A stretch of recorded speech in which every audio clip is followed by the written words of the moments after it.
헤어진 사람이 갑자기 차단을 풀었다면 그거는 무슨 뜻일까요? 나한테 다시 연락하고 싶어서 고민 중인 걸까요? 아니면 그냥 궁금해서 차단을 푼 걸까요? 차단이 풀렸다는 건 분명히 감정의 변화가 생겼다는 신호일 가능성이 높습니다. 다만 그 감정의 변화라는 게 재회를 원한다는 것과 동일한 의미는 아닐 수 있다는 거죠. 그렇기 때문에 몇 번 상대방을 붙잡았던 사람이라면 당연히 신중해질 수밖에 없습니다. 섣부른 기대는 더 큰 실망으로 이어질 수 있기 때문에 냉정하게 상황을 판단하는 눈을 기르시길 바라는 마음에 이 영상을 찍게 되었습니다. 그래서 이번 영상에선 그 사람이 왜 차단을 풀었을지, 지금 그 사람은 어떤 심리일 수 있는지, 나는 가만히 있으면 되는 건지, 연락해야 되는지, 어떻게 대응하면 좋을지, 이런 것들에 대한 이야기를 한번 나눠볼게요. 우선 왜 차단을 풀었을지 한번 생각해보죠. 그 사람의 속내를 100% 알 수는 없지만 확실한 건 나에 대한 생각, 나에 대한 어떠한 감정으로 인해 차단을 풀었을 가능성이 몹시 높습니다. 단순히 귀찮음을 넘어서는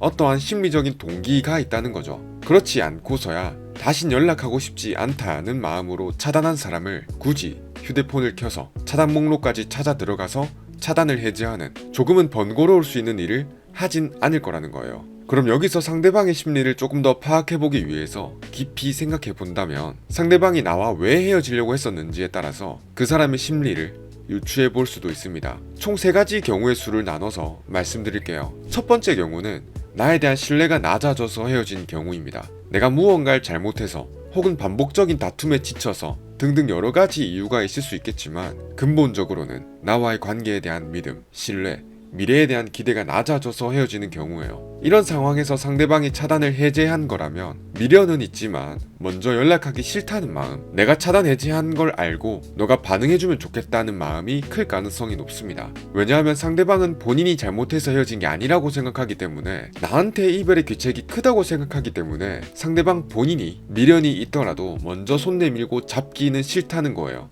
또 다시 만나고 싶다는 마음과 만났을 때 또다시 상처받을까는 두려움이, 그런 마음이 충돌하는 갈등 상태일 수 있다는 거죠. 본인이 다시 잡아서 사귀게 된다면 비슷한 문제가 또 반복될 걱정이 있으니까요. 그래서 차단을 푸는 행위는 이러한 갈등 속에서 혹시 너가 다가와준다면 하는 소극적인 접근 시도인 셈이라 볼 수 있습니다. 따라서 자신이 피해자 혹은 옳은 판단을 한 사람이라는 입장을 고수하면서 관계 회복의 연락, 매달림 역시 상대방이 아닌 내가 먼저 하기를 바라는 심리가 적용되는 거죠. 이는 자존심 문제와도 연결될 수 있습니다. 특히 상대방이 연애할 때도 그렇고 헤어진 후에도 차단을 했다 풀었다를 자주 반복했다면 상당히 높은 확률로 나에 대한 신경을 쓰고 있을 가능성이 높습니다. 이런 분들 중엔 제가 방금 말씀드린 것처럼 자존심이 센 성향이신 분들이 많아요. 그래서 지나치게 저자세로 접근하진 않는 선에서 내가 먼저 연락을 해봐도 괜찮습니다. 물론 이런 상황일지라도 이런 걱정을 하실 수도 있어요. 정말 아무 생각 없이 그냥 목록을 정리하다가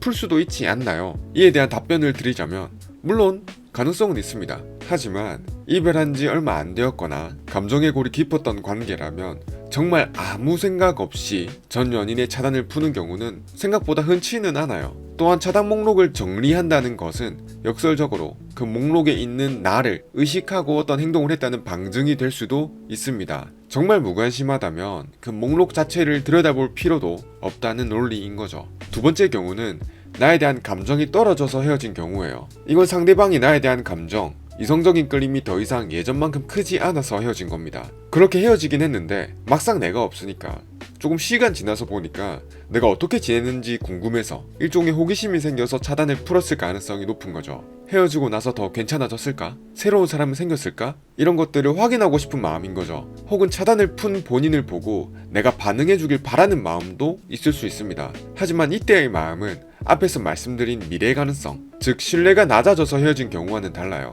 차단을 푸는 행위를 통해서 내가 본인에게 먼저 연락하길 바라는 마음이 있기는 하지만 본인이 먼저 연락해서 이 관계에 대한 책임은 지고 싶지 않은 거예요. 내가 먼저 상대방한테 연락을 하게 만듦으로써 상대방은 가볍게 한번 연락을 하거나 만남을 갖고 싶은 거죠. 즉 나와의 관계에 다시 깊이 관여하고 싶지는 않지만 가벼운 관심이나 만남을 통해 얻는 긍정적인 감정, 가령 재미나 위안과 같은 감정이 있겠죠. 이런 감정을 얻고 싶어하는 이기적인 심리일 수 있다는 거예요. 너가 연락하면 메시지는 한번 보겠다, 연락 정도는 해볼 수는 있겠다, 이 정도의 가벼운 스탠스인 겁니다. 혹은 나의 반응을 통해서 본인의 매력이나 영향력을 다시 한번 확인하고 싶은, 자존감을 채우고 싶은 욕구, 이기적인 욕구일 수도 있는 거고요. 하지만 이렇게 여쭤보실 분도 계실 거예요. 그래도 궁금하다는 건 아주 약간이라도 마음이 남아있는 거 아닌가요? 물론 일말의 관심이나 미련이 아예 없다고 단정할 수는 없습니다. 하지만 중요한 건 그 감정의 질과 깊이예요. 재회를 염두에 둔 진지한 그리움이라기보다는 스쳐 지나갈 호기심이나 가벼운 애정 정도일 가능성이 높다는 거죠.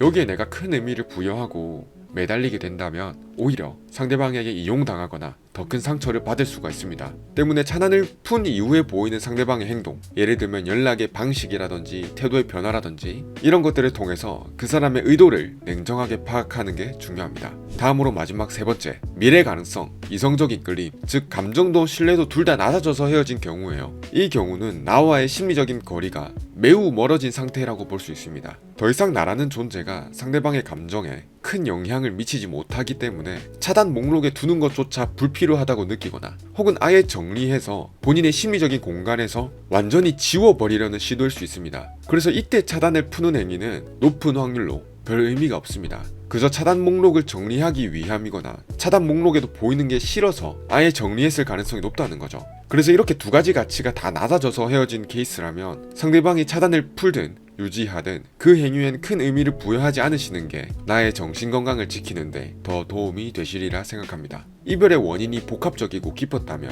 그리고 오랜 시간이 흘렀거나 이별 과정이 매우 힘들었다면 차단 해제라는 행동 하나에 큰 의미를 두는 건 감정 소모일 뿐일 가능성이 높기는 해요. 물론 희박한 가능성, 예를 들면은 시간이 흘러서 나를 용서하는 마음이나 내가 잘해준 게 생각나는 마음이나 이러한 경우의 수도 존재하긴 하지만 거기에 희망을 걸기보다는 나의 삶에 집중하면서 내 가치를 높이는 게 지금 당장 할 수 있는 나의 훨씬 더 현명한 선택일 수 있습니다. 재회는 그 과정에서 자연스럽게 따라올 수도 있는 거고 혹은 더 좋은 인연을 만나는 그런 계기가 될 수도 있는 거죠. 그럼 상대방이 차단을 풀었을 때 먼저 연락을 해야 될까요? 아니면 무작정 기다려야 될까요? 비록 헤어졌더라도 상대방이 나에 대해 가지고 있는 원망감이 크지 않을 거라 예상되는 상황이거나 내가 고자세의 연애를 했던, 소위 말하는 갑과 을에서 굳이 따지자면 내가 갑의 위치였다면 내가 먼저 연락을 해봐도 됩니다. 쉽게 말해서 상대방이 연애를 할 적에 나에 대한 감정 투자가 컸을 거라는 생각이 든다면, 내가 이성으로서 어필이 잘 됐다면 상대방이 차단을 푼 행위는 단순한 궁금함이 아닐 가능성이 높습니다. 하지만 이렇게 의문을 가지실 분도 계실 거예요. 내가 잘못한 건 맞지만 상대방도 잘못한 부분이 있어요. 근데도 내가 먼저 다가가야 되나요? 이에 대한 답변을 드리자면 억울한 마음이 충분히 이해가 돼요. 하지만 지금 중요한 건 누가 더 잘못했나 이걸 따지는 게 아니라 상대방이 현재 어떤 심리 상태일지 그거를 파악하는 게 더 중요해요. 상대방이 본인에게 귀책 사유가 없다고 생각한다면 설령 그게 객관적인 사실과 다르다고 하더라도 그 사람의 행동, 차단을 풀었지만 먼저 연락하지 않는 그 행동은 본인에게 귀책 사유가 크지 않다는 믿음에 기반할 가능성이 높다는 거예요. 따라서 재회의 관점에서 상황을 유리하게 이끌기 위해선 일단 상대방의 심리적인 문턱을 넘는 접근이 필요할 수 있다는 의미입니다. 물론 관계가 회복된 뒤에는 반드시 건강한 소통을 통해서 서로의 입장을 조율해야 되겠죠. 하지만 이외의 경우라면 차단이 풀렸다고 해서 냉큼 연락하지 마세요. 특히나 내가 이미 몇 번 붙잡은 상황이고 상대방에게 확실한 거절의 의사를 받았다면요. 이런 상황에선 상대방이 차단을 푼 행위가 재회를 원하는 마음이 컸다면 단순히 차단을 푸는 행위에 끝나지 않고 곧 바로는 아니더라도 먼저 연락을 하는, 나에게 먼저 연락 오는 그 행동까지 이어질 거예요. 때문에 차단을 풀자마자 마치 내가 기다렸다는 듯이 금세 연락해서 나의 가치를 낮추는 행위, 상대방에게 주도권을 다 주는 행위를 굳이 할 필요는 없다는 겁니다. 이런 경우는 내가 상대방에게 매달려서 될 건 아니고 그 사람이 나를 다시 원한다는 신호라도 있어야 동등한 입장에서 재회를 할 수가 있습니다. 내가 상대방의 차단을 푼 행위에 즉각적으로 반응하지 않음으로써 나는 너의 행동 하나하나에 일희일비하지 않는 내 삶의 중심이 있는 사람이라는 메시지를 간접적으로 전달할 필요도 있는 거고요. 이건 나의 가치를 높이고 상대방이 나를 다시 얻기 위해 노력은 해야 된다는 인식을 심어줄 수가 있습니다. 만약에 그렇게 기다렸다가 연락이 온다면 그때 분위기에 따라서 내가 하고 싶은 말을 하셔도 늦지 않습니다. 재회는 어느 한쪽이 매달리는 관계가 아니라 동등한 입장에서 서로를 다시 선택하는 과정이어야 건강하게 지속될 수가 있습니다. 상대방의 연락을 기다리는 건 이러한 동등한 관계 설정을 위한 첫 단추가 될 수 있는 거죠. 이런 걱정을 하실 분도 계실 거예요. 기다리다가 상대방이 마음을 다 접어버리거나 다른 사람을 만나면 어떡하죠? 타이밍을 놓치는 거 아닐까요? 물론 그런 걱정을 하실 수 있습니다. 하지만 반대로 생각해보세요. 상대방이 차단을 풀었는데 그때 내가 연락하지 않는 그 짧은 시간조차 기다리지 못하고 마음을 접거나 다른 사람에게 눈을 돌린다면 그 사람의 제외 의지나 나에 대한 감정은 그 정도 수준밖에 안 되었다는 의미예요. 그런 관계는 설령 재회가 되더라도 다시 불안정해지고 결국 헤어질 가능성이 높습니다. 네, 오늘은 이렇게 상대방이 차단을 풀었을 때 상대방의 심리는 무엇일지에 대해 알아봤는데요. 상대방이 차단을 풀었다는 행위 하나만 보고 저 사람도 나한테 마음이 있을 거야, 재회하고 싶을 거야, 단정 짓고 곧장 연락하시기보단 한 발자국 떨어져서 냉정하게 생각해 보시길 바랍니다. 차단을 풀지 않든 풀든 앞으로의 재회를 위한 전략을 어떻게 세워야 될지 궁금하신 분이라면 고정 댓글의 링크를 확인해 보신다면 도움을 얻어가실 수 있을 거예요. 영상 끝까지 시청해 주시느라 고생하셨습니다. 이 영상을 보고 계시는 모든 분들에게 좋은 일 있으시길 기원합니다.